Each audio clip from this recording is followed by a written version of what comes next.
¿Sabías que el concilio de Nicea no resolvió ni de lejos la controversia sobre quién era realmente Jesucristo? ¿Sabías eso, sí o no? Bueno, pues aquí te lo voy a explicar. Hola familia y bienvenidos a nuestra serie sobre la historia del cristianismo. En nuestros videos anteriores exploramos el surgimiento de la iglesia, sus primeras persecuciones y el crucial concilio de Nicea. Vimos cómo el emperador Constantino legalizó el cristianismo y convocó a cientos de obispos para resolver una sola pregunta fundamental. ¿Es Jesús Dios? Nicea dijo que sí, que Jesús es consustancial o de la misma naturaleza que el Padre. ¿Pero crees que eso resolvió el debate? Pero ni de broma. De hecho, fue solo el comienzo de una de las controversias más intensas y complicadas de la historia. Nicea había abierto una caja de Pandora teológico y en este video vamos a ver qué salió de ella. Bueno, pues les quiero presentar esto de aquí. Aquí podemos ver el Pantocrátor de el Sinaí. El Pantocrátor del Sinaí es el icono más antiguo que existe de Cristo y se puede ver que está dividido en dos partes. Aquí al fondo ustedes pueden ver una representación de esto, ¿no? Si ustedes parten y ponen de manera como si fuera un espejo, podemos ver la mitad del icono del Pantocrátor del Sinaí y aquí la otra mitad. ¿Esto qué representa?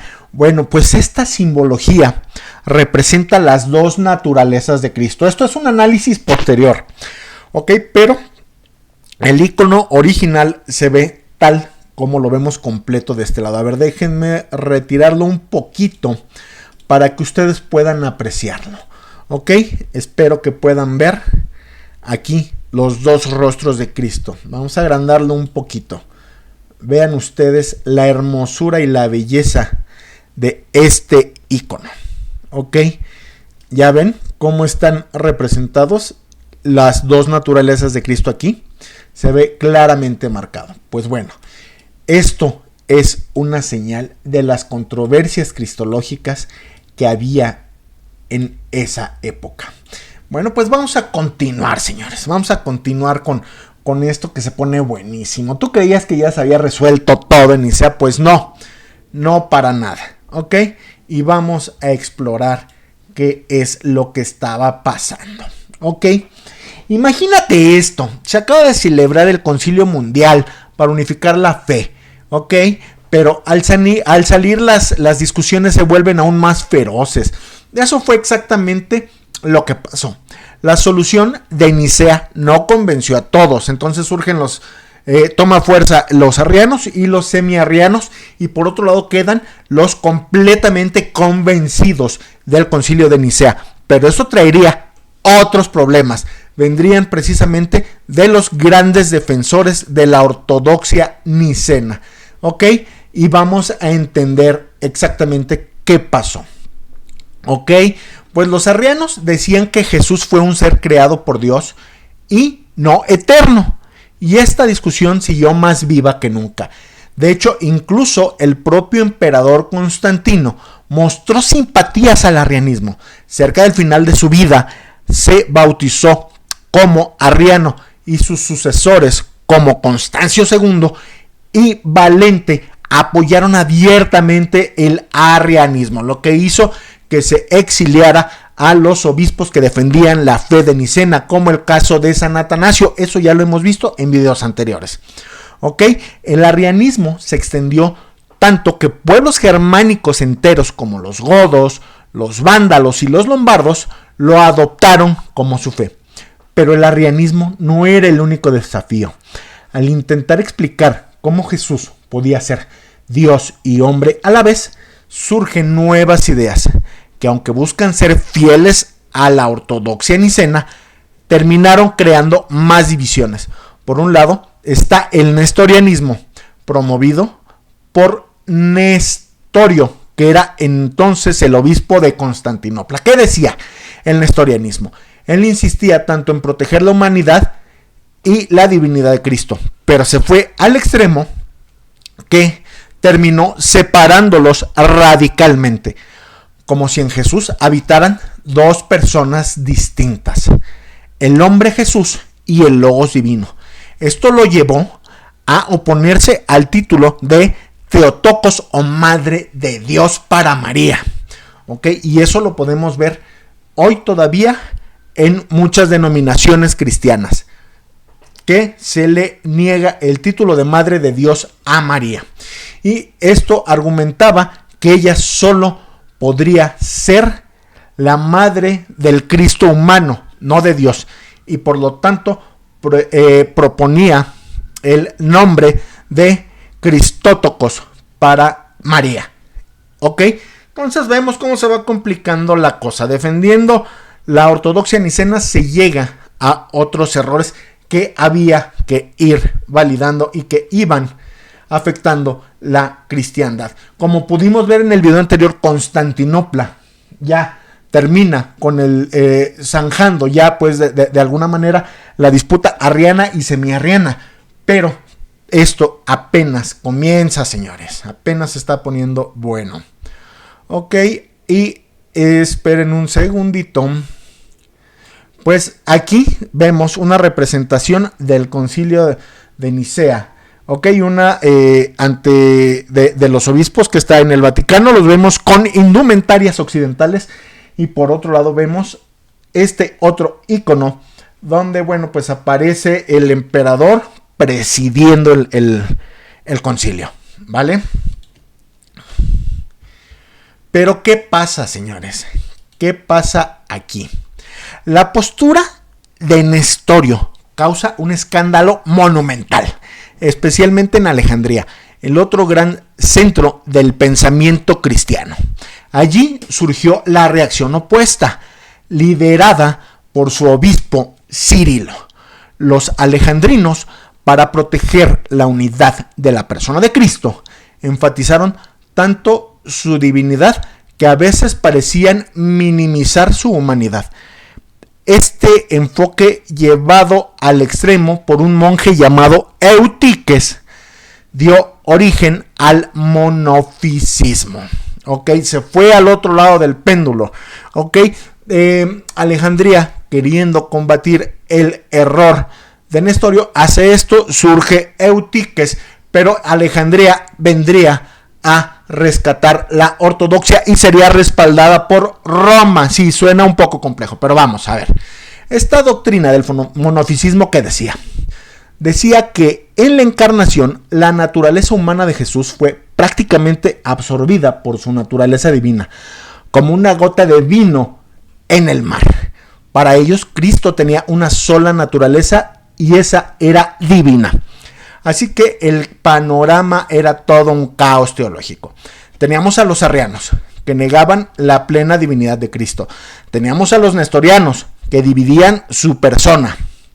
Y también teníamos a los monofisitas, que absorbían su humanidad y la diluían. Ok, entonces aquí prácticamente es el péndulo del arrianismo.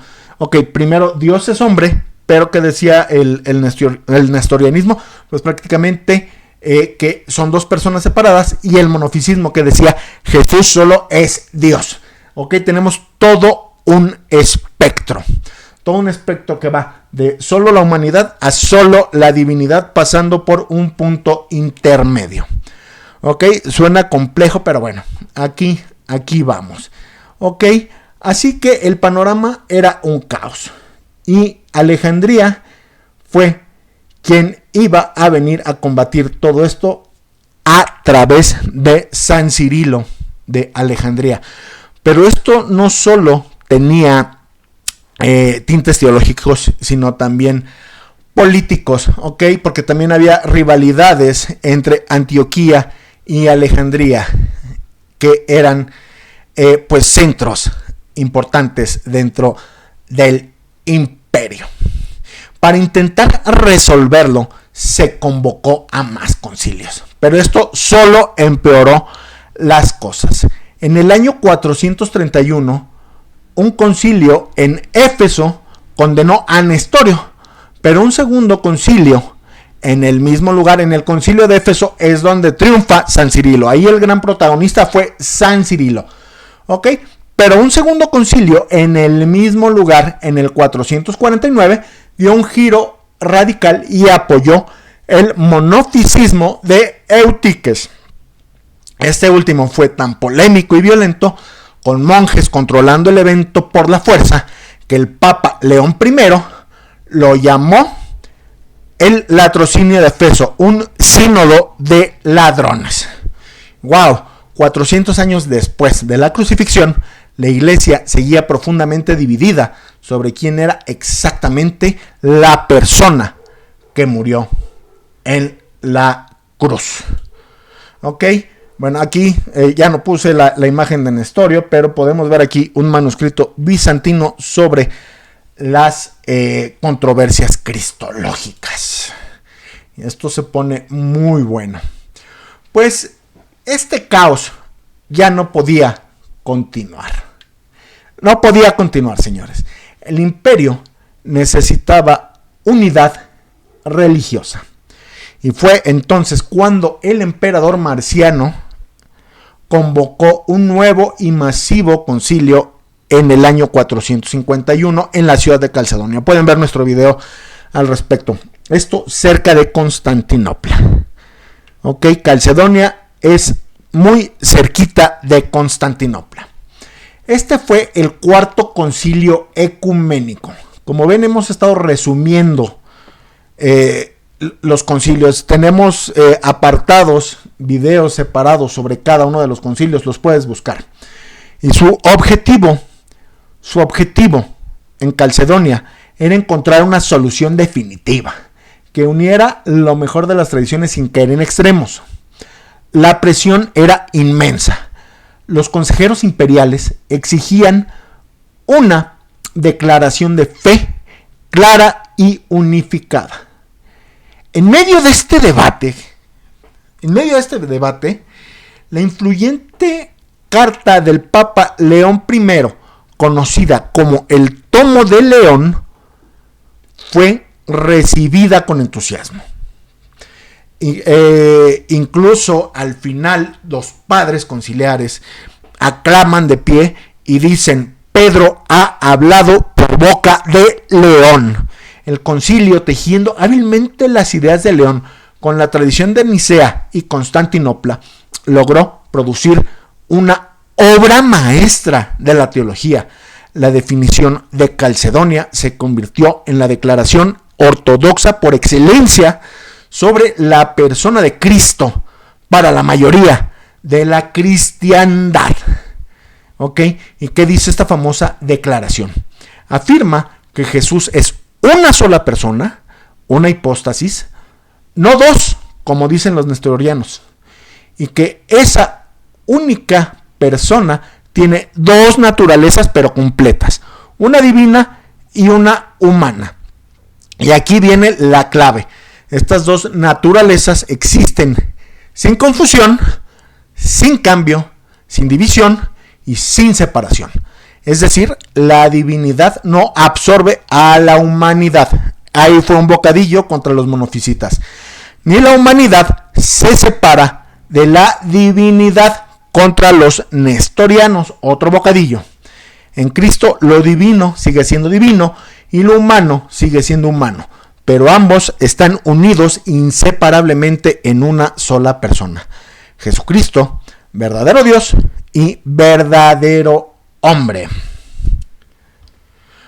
Ok, pues bueno, la definición de Calcedonia es fundamental porque protege el corazón del Evangelio. Si Jesús no fuera verdaderamente humano, no podría habernos representado y muerto por nuestros pecados. Y si no fuera verdaderamente Dios, su sacrificio no tendría el poder para salvarnos. Así de sencillo. Nuestra salvación depende de que Él sea al mismo tiempo nuestro hermano en la carne y nuestro Dios soberano. Pero ¿logró Calcedonia la unidad total? Ustedes díganmelo. La respuesta, ya se la saben ustedes, es no. aunque se convirtió en la principal declaración cristológica de la Iglesia Católica y la ortodoxa, muchas iglesias en Egipto, Siria y Armenia rechazaron sus conclusiones, sintiendo que había un regreso al nestorianismo al hablar de dos naturalezas. Este rechazo provocó uno de los primeros grandes cismas de la historia, dando origen a las iglesias que hoy conocemos como ortodoxas orientales, como la iglesia copta, y que se consideran como no calcedonianas. ¿Ok? Y es el primer gran cisma. Antes del de 1054 fue durísimo este cisma en el siglo V. Las divisiones, a menudo mezcladas con política, continuaron por siglos. Digamos que esta fue una grilla alejandrina, fue política alejandrina. ¿Ok? La historia de estos debates nos muestra, señores, lo difícil y crucial que fue para los primeros cristianos articular una fe. No eran meras discusiones de salón, no era apologética de YouTube. Estaban definiendo la esencia misma de quién es Jesús y cómo nos salva. Y esa pregunta, queridos, sigue siendo la más importante que cada uno de nosotros debe responder. ¿Ok? Los invito a la reflexión. Gracias por acompañarnos en este viaje al corazón de la teología cristiana. En nuestro próximo video exploraremos otro tema, como el poder del obispo de Roma empieza a crecer en medio de la caída del Imperio Romano de Occidente. No te lo pierdas y no olvides dejar un me gusta, suscribirte y activar la campanita. No te puedes perder el siguiente video. Hasta la próxima.